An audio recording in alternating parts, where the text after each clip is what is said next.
How's it going, Blues fans? And happy end of the season. I'm going to scoot this more over towards me so it's kind of a little bit more lined up. But happy end of the season here. I'm wearing my Mountain Ridge. This is my high school jersey in support of the Arizona Coyotes. Missed last night's and finals Blues game in support of my buddy Hunter, who's probably the best number one Coyotes fan out there. And I helped him set up this big, a good showing, a good crowd, set up a big event. So, fans could get together and for people who couldn't afford the game because, tickets got really expensive, especially as of late for the final game here in Arizona. And, a lot of people showed up. It was really cool, really fun. Ran into plenty of technical difficulties, but, Arizona showed their support. Anyways, the reason why I'm making this video is going to be going over the press conference that happened today. I'm also going to go over a couple of wish list options that some of the people in my on my Instagram went through. So there was a press conference today with Doug Armstrong and Drew Bannister. Doug Armstrong was first. He was on there for about 15 minutes, and then Drew Bannister afterwards for another about 15 minutes or 20 minutes each. Here's what I took about that. DA is more leaning towards winning, and it sounded like a retool wasn't the necessary term he was using anymore. What I heard a lot is growth from within. And that was the big takeaway. And he's right. If you want to be honest, he's right. Colton Parayko had a big step up. I think if we give Perunovic a little bit more time, Kessel a little bit more time, Perunovic could be a great offensive defenseman, and he could play top minutes. Not really scoring goals, but setting up great plays. And I think in order for Perunovic to really succeed, we will need a sniper on the team. So hopefully that's something or the St. Louis Blues would look at in the future. Maybe they're going to be waiting on Snuggerud. Maybe Dvorsky would come up. He's got a great shot.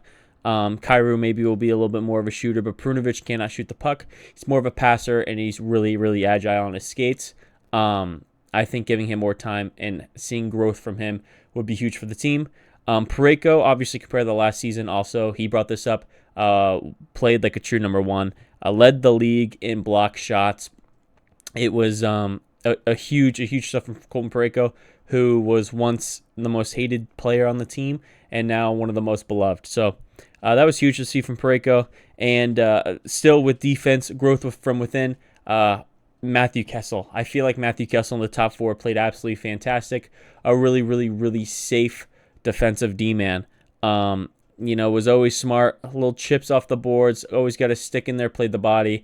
And the size, that wingspan was a big help on the D side. I would love to see him join in a little bit more on the offense, but I just don't think he has those capabilities. I am for sure getting more of like a stay-at-home D guy kind of guy, maybe a fourth man, or our best last pairing for Matthew Kessel, excuse me. Looking in the future, and shout out to Kessel for being an Arizona native as well. Hopefully he's taking the whole Coyotes news pretty well. From more growth from within, we obviously have to discuss Jordan Kyrou and Robert Thomas. These are the two main core pieces of the St. Louis Blues. And if you want to be honest, there's still so much we need to see. Robert Thomas had a fantastic season, scoring, I believe it was 27 goals with 86 points. I believe, clearly it was over 60 assists as well. Thomas, he was good for most of the year, and I feel like the final month, or from March to like mid-April maybe, I felt like Thomas's play really slowed down. He's trying to find his game again. There was that time period to where I really did believe if he kept it up, he would get 100 points, which would have been absolutely fantastic. But 80-something points, 86 points, I believe it was, is not too bad. Thomas is shooting the puck a little bit more, scoring a lot more goals, using his shot, and still he could use the shot a lot more often. He likes to set up pretty plays, which is also what Doug Armstrong discussed when he's asked about offensive zone time on 5-on-5. He said that, offensive zone time is great when we have it, but what's the point of it when, eventually they're going to give it away, which is somewhat true. There's also an argument that, it tires out the D. If they could keep control and cycle that puck through and keep that defense in the D zone, wearing them out, it'll lead to better scoring opportunities, especially wearing the goalie out as well. So, Thomas Thomas, I do see growth, and especially with Jordan Kyrou too. You just got to keep in mind for the first half of the season, Jordan Kyrou is pretty much dead. Still led the St. Louis Blues in scoring chances, just didn't convert on anything. Luckily, towards the end of the half of the year, and under Drew Bannister, Jordan Kyrou really woke, and he ended up scoring 30 goals and being the St. Louis Blues' only 30-goal scorer on the season. So there's still much more room of improvement on the offensive side. Zachary Bolduc, I felt in the last week on that first line, played absolutely unreal. Him and Thomas had a really good connection. They were zipping that puck across. Bolduc also has a great release. I could see him next season maybe hovering over the 20-goal mark if he works hard this offseason and improve his game and maybe get a little bit more bulkier. Who else? Jake Neighbors as well. Jake Neighbors, nearly, if he didn't get injured, I personally thought that he would have hit 30 goals this season, and the St. Louis Blues with 2 30-goal scores would have been a pretty good accomplishment for this team. Neighbors still, he reminds me a lot of Zach Hyman. He just crashes the net. He does his job. He knows his role. I could see a little bit more skill from him, and sometimes we could see that, but I mean, it's just huge to have a player who's not afraid to get in front of the goalie and try and get tips and crash the net and, just do that kind of hockey, scoring the dirty goals. Jake Neighbors is a valuable asset, and I can't wait to see him, progress in his career as well with the St. Louis Blues. Zachary Dean played 9 games this NHL and didn't score a single goal. Kind of difficult because he got robbed by Frederick Anderson in that one game against the Carolina Hurricanes. Not much you could do right there.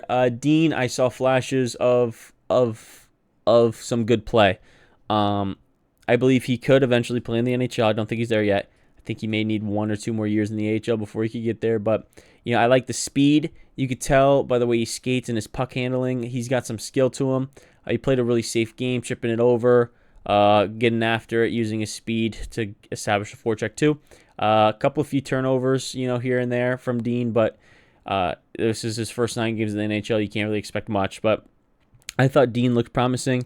And those are really all the young players. Growth from within too. I mean, I guess from the veteran players, you could establish that, but I think they've already kind of hit their peak, and I don't know if they're going to get any better. As I see Parayko obviously do that, but I don't know about Krug. I don't know about Folk. I don't know about, Hayes. Shen might be. I don't know. He was weird this year. But pretty much the core young guys like Thomas, Kyrou, Neighbors, Hofer too, were they were huge parts of the team, and I feel like the Blues could really maybe do something in the next year or two, depending on what is next in Doug Armstrong's plan. But after this press conference, I saw a couple people hating on it, saying blah blah blah retool, blah blah blah rebuild. Dougie's not too far off, if you want to be honest.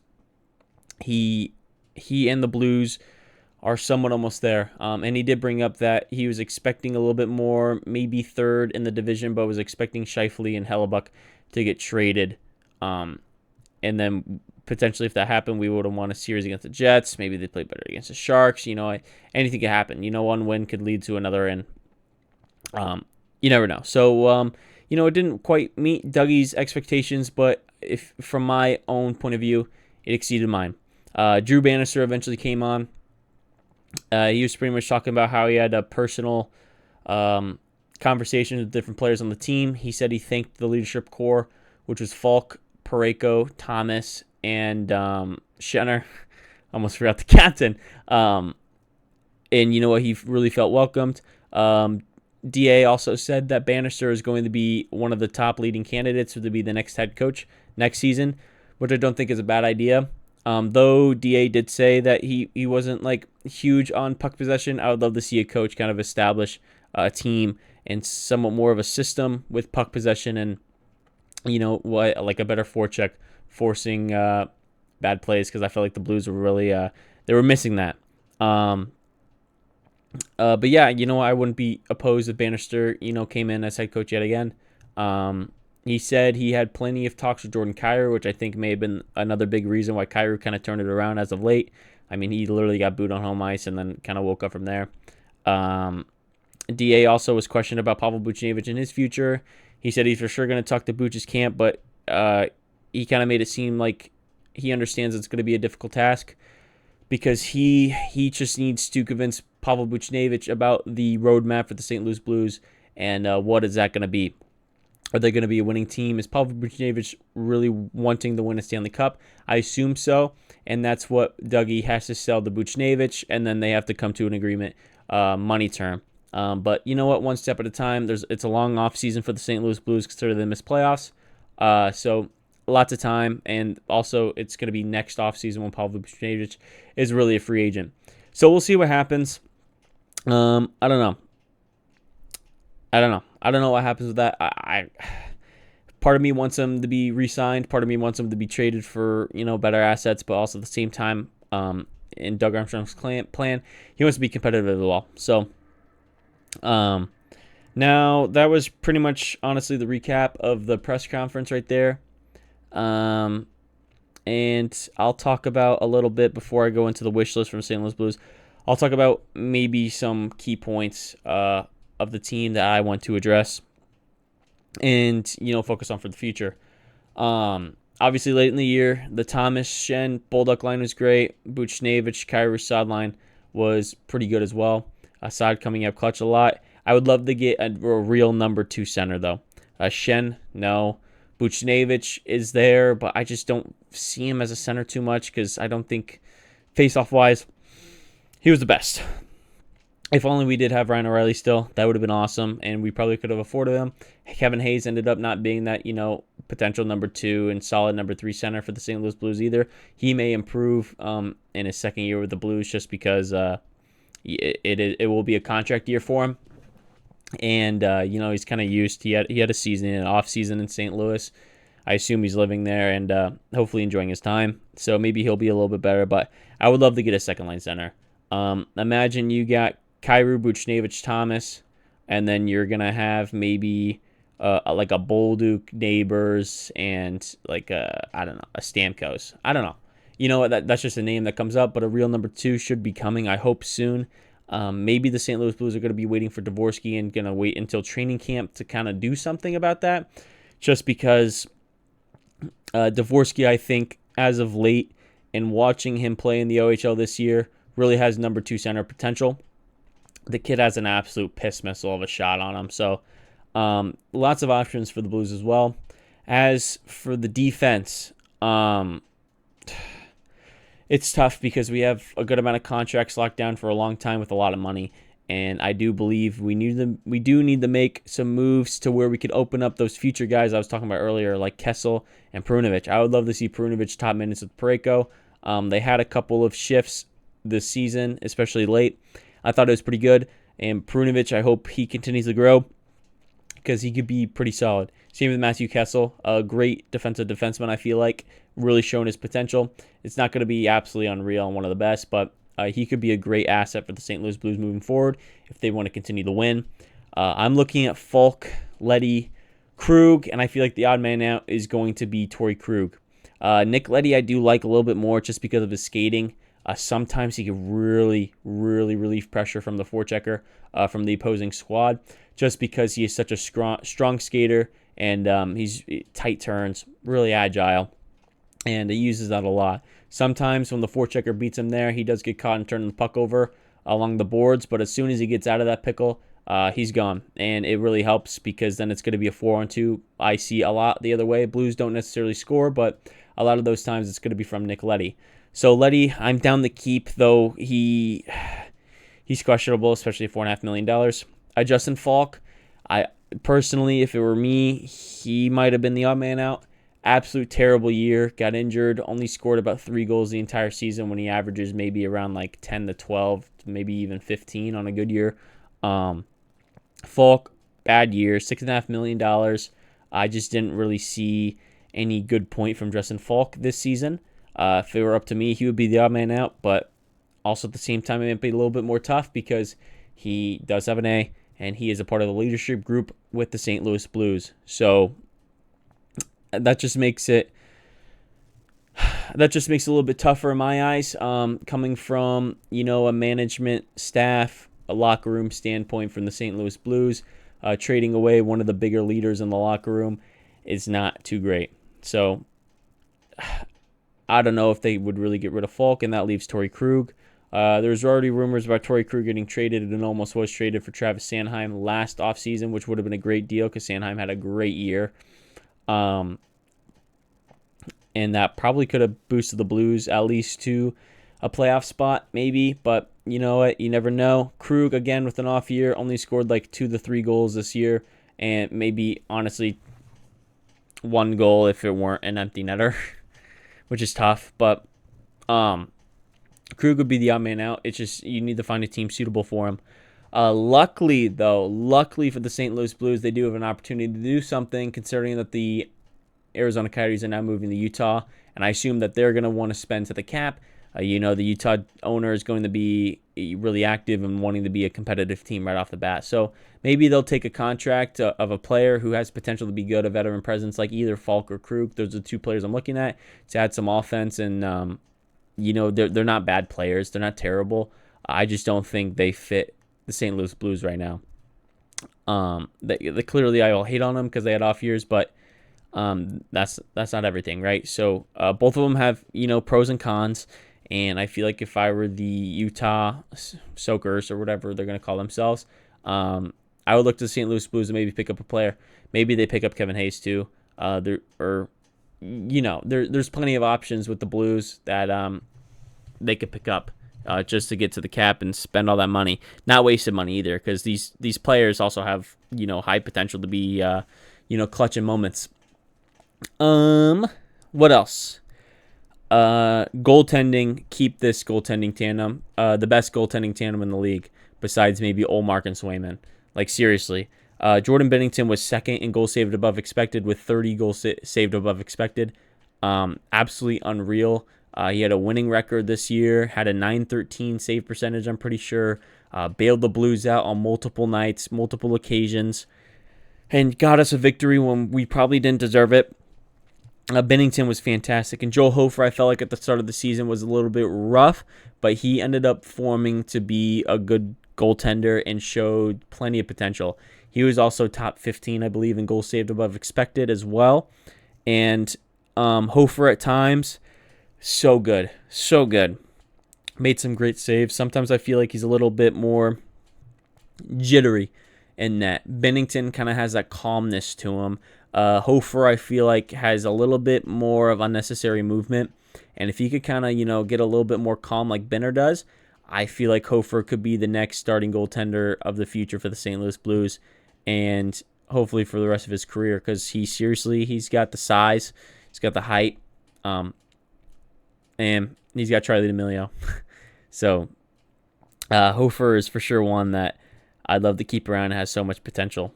Now I will go over my Instagram DMs or whatever of the wish list from the fans. So Ryan said D-Man. Clearly, I agree with him. I do think a top 4 defenseman would be great if we were to move one of those contracts out as well. Travis Sanheim would have been great if that Torrey Krug Philly deal went down last season, but it didn't. What are you going to do? So maybe they'll look into it. Maybe they won't. Who knows? I don't personally. But I am going to trust Doug Armstrong's process because I know he's one of the smarter GMs in the league. He may have gotten us in this mess, but you know what? From my point of view at the time, it seemed right. He let Perron walk pretty much for Letty. We needed D help. We had the goal scoring. It didn't work out. You bring in Torrey Krug, and that was a little bit more of a veteran presence who was great on the power play to kind of get a cheaper, different Pietrangelo, especially with Justin Falk. And I feel like they were leaning towards Parayko being that true number 1 like Pietrangelo was, but I don't think Parayko is not that close to Pietrangelo level. So it's tough. DA made some good moves by trading O'Reilly and Tarasenko. He knew they needed to go. Letting Jaden Schwartz walk, I think, was a good idea, and bringing in Saad was great. Saad, I think, has been a more productive player than Jaden Schwartz, though Schwartz defensively might be a little bit better. But Saad comes in so clutch, and we had multiple wins from Brandon Saad alone because he came up so clutch. So we'll see what that happens. Jack McCabe said get rid of at least one of the veteran blue liners, maybe 2. I do agree. Like I said, Torrey Krug would probably be the one to get out of there. But we will see if he wants to be moved and what kind of offers going to be out there from different teams around the league. It's going to be a lot more tough than you think. And Doug Armstrong also said that in the press conference today that he really is not looking to buy out anybody unless it is absolutely necessary, which personally I don't think it really is. Again, growth from within I do believe in, and there's hope there. It's always random and STL said, have all of us realized we're in top half of the league and not as far off as it seems? I believe I do see that. Yeah. They were much better. People could argue and say it was goaltending, but also there was plenty of times where they did clutch up, and their top players, their top 6 players, came up big. Thomas had great games. Kyrou obviously had a hat trick against Minnesota and came in late. Brandon Saad scoring these great goals. There was a period where Braden Shen was a huge contributor in winning games, especially against the LA Kings in overtime, if you remember, to kind of take over that wild card spot during the time. So, yeah, we weren't too far off. If only, I don't want to say in disrespect Craig Berube, if only we didn't have Craig Berube at the start, maybe Kyrou could have had a better start, a more consistent year. Maybe he could have really got 40 or 50 goals, like Robert Thomas was saying last offseason. Maybe Thomas could have hit 100 points if, Kyrou wasn't in the slump. Buchnevich was a little streaky at times. He had times where he didn't score at all and times where he did. And it came in flusters. So, the Blues were close to a playoff spot, and they for sure exceeded my expectations. They had 11 more points than they did last year, which is crazy to think about because they were bottom 10 in the league. But, 91 or 92 points, whatever it was. I'm happy with that. I was expecting more of like a mid 70 to 80 point range, and you know what? They get 90 points and were in the playoff race up till the end. If they were in the Eastern Conference, they would have made the playoffs. So, I think the fans should realize that the St. Louis Blues are a lot closer to at least being a playoff team than what most think. Just because the core is about to hit their prime, and they still have much more improvement to show us. So much more potential there. We haven't seen their ceilings yet. So we just got to be patient and optimistic. Give Tyler said defense, ship Krug, Falk, and Scandell. Scandell's going to be gone. He's a UFA. Free up cap, sign some of the stud with offensive focused. This is where I do believe that growth from within is huge because I'm looking at Scott Perunovich if we keep him.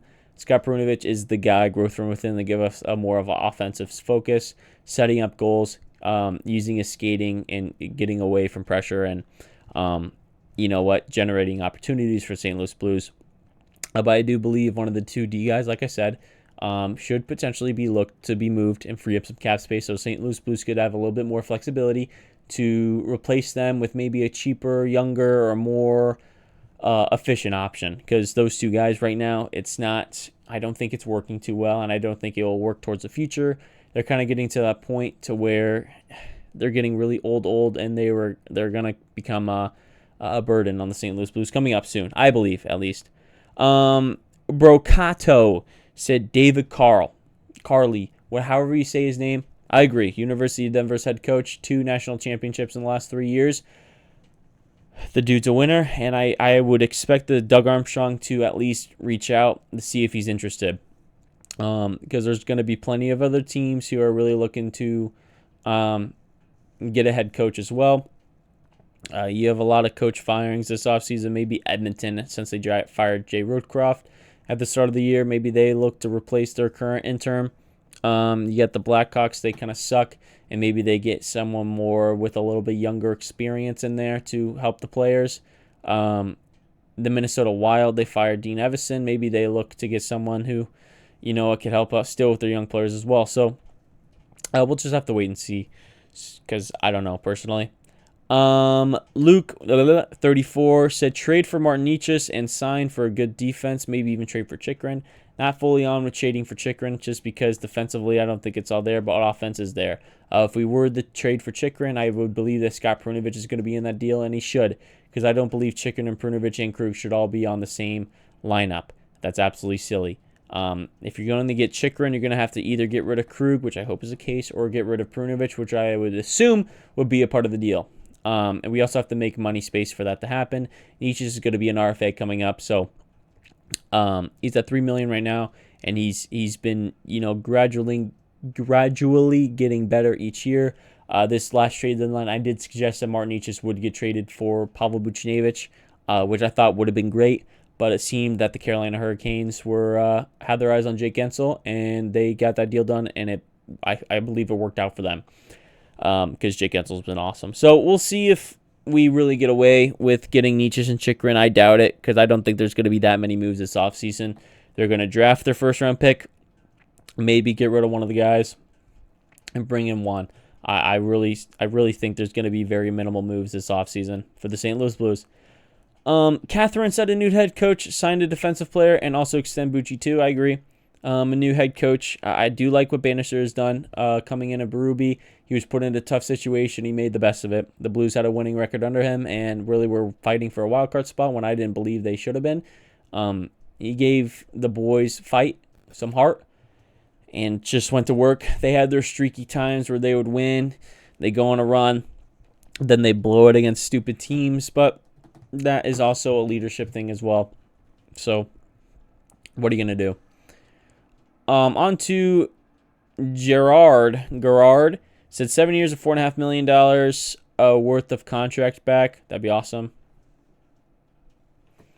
Just because we need money. And I assume he's talking about one of the D guys. So maybe he means 6.5, or maybe he's talking about Letty, who's at 4 or something.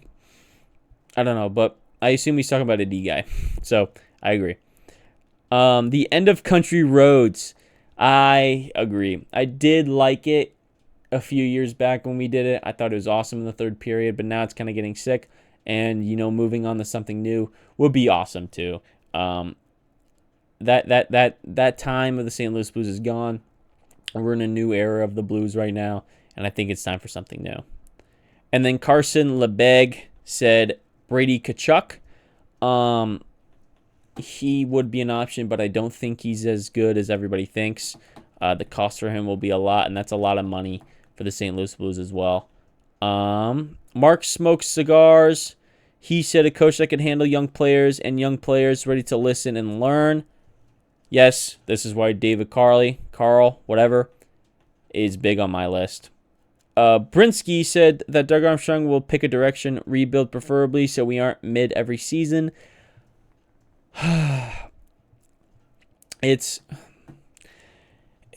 The term rebuild is tough because you do have young guys who are about to hit their prime, like Kyrou and Thomas, and guys maybe like Jake Neighbors, to where rebuild isn't really the necessary thing, because that is a tear it down and rebuild it up with the foundation. And I really want to see Thomas and Kyrou in their prime compete in the Stanley Cup playoffs, and hopefully get something done. So I do think Doug Armstrong should stay in the direction he's going. I'm going to trust his roadmap right now, and I think it's going to be the right thing to do. And then Dvorsky is a bust. Trade fall Kyer Everson, Kyrou for Brady Tkachuk. That's an option. I think that's going to be a lot of moves. But that frees up space. Brady Tkachuk for Kyrou, I think offensively would be a little bit worse, but Brady is going to be a grinder, and I think the chemistry of Robert Thomas would be pretty good.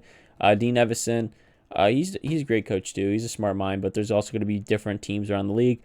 Really looking for that.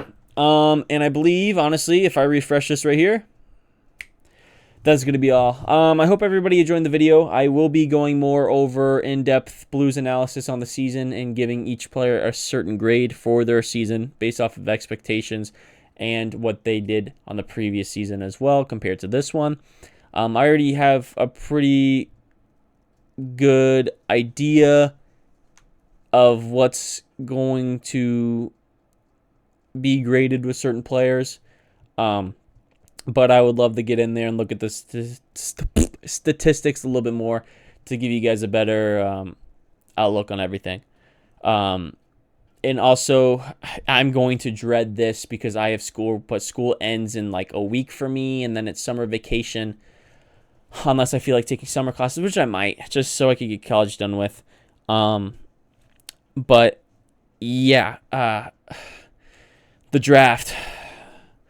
Last year I went hard, and clearly my first video that popped off had nearly 5 million, or not 5 million, 5,000 views considering the draft. I will be, I think, going in depth again to go over the draft since the Blues have the 16th overall pick. But I know that's going to be a hassle, and that was a lot of work. But it was cool. It was fun. It was fun. I had plenty of time to do it. Now I don't know if I have too much time, but I'll figure it out.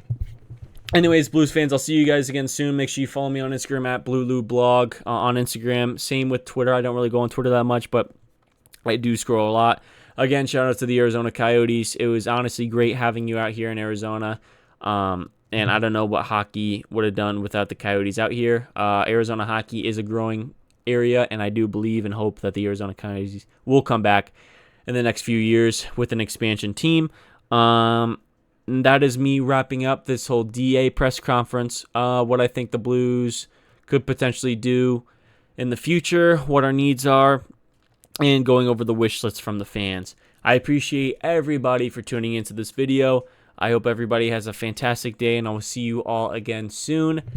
Goodbye. Good night. Game over. Go Blues, baby. See ya.